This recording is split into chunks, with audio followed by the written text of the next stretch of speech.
Today I'm going to be talking about fostering creativity and innovation in Europe. So I'm briefly going to go through creativity and innovation, what it is and what it means to me, and then how we foster it, especially in education and young people. And I'll explain why that's a strong interest for me personally. So just starting off, there's only one real definition for creativity that exists, the official definition, and that is imaginative activity fashioned so as to produce outcomes that are both original and of value. Now, the most important bit in this statement for me is "and of value." So you mustn't forget that creativity is something that adds value to something that exists. Now, there's many theories about what creative behaviour is, and to me, the most perfect one, which was actually written in 1979 by Torrance, is it's an equal combination of creative ability, creative skill, and commitment to act creatively, i.e. the motivation. That's really interesting if you think about it. He's not defining creative behaviour as just being artistic and creative. Actually, a third of creative behaviour, he's saying, is to be motivated. So that's quite an important part for me, especially when I'm teaching my undergraduate students. So defining creative abilities, how do we measure creativity? What are the things that make someone creative? And these are the things: independence, complexity, flexibility. You can see the list here in front of you. I won't go through all of them. But the most important ones in this for me are risk-taking, motivation, and curiosity. And also acceptance of the ambiguous. We don't need answers to everything we do. And as a creative person, or if you're teaching creativity, you allow for mistakes, you take risks, and you accept the ambiguous. So what are the barriers? What stops people from being creative? If you want to teach someone how to be creative, one point I should stress at this point is everyone is creative. I firmly believe that. In my degree, I get students coming in. It's a product design degree, which I direct and manage. I get students coming in at 18 who can't even draw. They can't paint. They've been told at school they have no creative talent whatsoever. I train them, I teach them, and within a year, they can draw, they can paint, and then they can think creatively, think laterally, and outside the box. So I firmly believe that it's not something you're born with, it's something that you can nurture and bring out. So what are the barriers that these students in school, what do they face that stops them being creative? Perceptual barriers, unclear understanding of what it is they're trying to do, cultural barriers, environmental, emotional, and intellectual barriers. This is really important. If you don't have enough knowledge of a topic, you're obviously going to have a barrier to your creative thought in that subject. So you need to know what it is you're studying or trying to solve. So managing creativity in an organisation, in an institution, in your personal life, how do you become more creative? How do you manage your creativity? You remove the obstacles that are around you. Organisations need to sort of get rid of the boundaries. The marketing departments and the other departments within an organisation, they need to be together. They need to work as a team. You need to ensure your goals are clear. Realise that everyone has the potential to be creative, which I've just spoken about. You need some structure. You need some programme. So when we were talking about policy yesterday at another conference, they were asking me, do we need a structure in the policy if we're trying to make a policy on creativity or not? You need some sort of structure. It cannot be completely open-ended.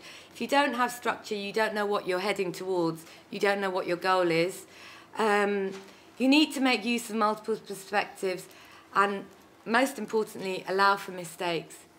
Mistakes and failure are some of the best things that can happen if you're trying to be creative.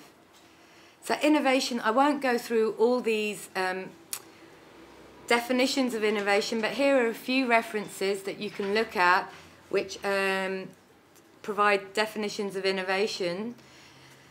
And for me, to summarise all these definitions, innovation is using creativity to add value. That's what I believe is the definition of innovation. That's why they go hand in hand. If you use creativity to add value, you are being innovative. If you look here from Jonathan Ive, the Vice President of Apple, who designed the Apple iMac, he says, our goal wasn't just to differentiate our products, but to create products that people would love in the future. So you're adding value. Innovation is now moving into the experience.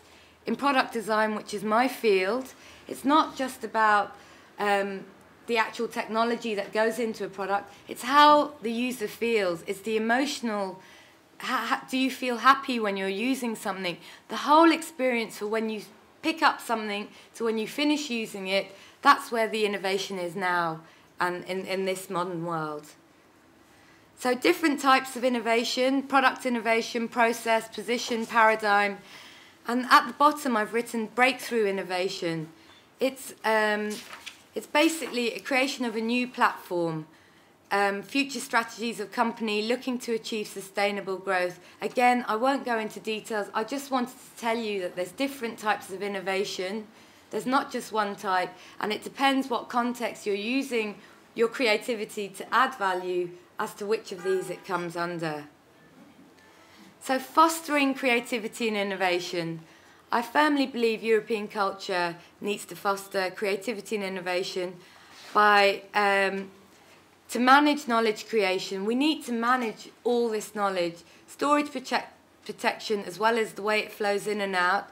We need to encourage and stimulate creativity and innovation, especially in education. And I'll go through education in more detail in a minute. Encouragement to take risks. We need to try new ideas. We need to ensure that our creativity is channeled into productive results. Don't reinvent the wheel. This is really important. You see so many people out there trying to think of something new themselves. If you look in Europe with all these creative people and you see someone else has done something that you can use to make something that, you know, you can use their sort of technology to build on a product that you're trying to design, there is no point you trying to make that technology yourself. Use the technology that exists. Look around you, see what's happening in Europe, see who's doing what, and actually work together as a team rather than as an individual. That's really important. That's where most creativity happens. And a creative liberal education. So I'll go into that in more detail now. What I mean by liberal education is whole-brained education. If you see in this diagram, there's left brain and right brain, which you all probably know about.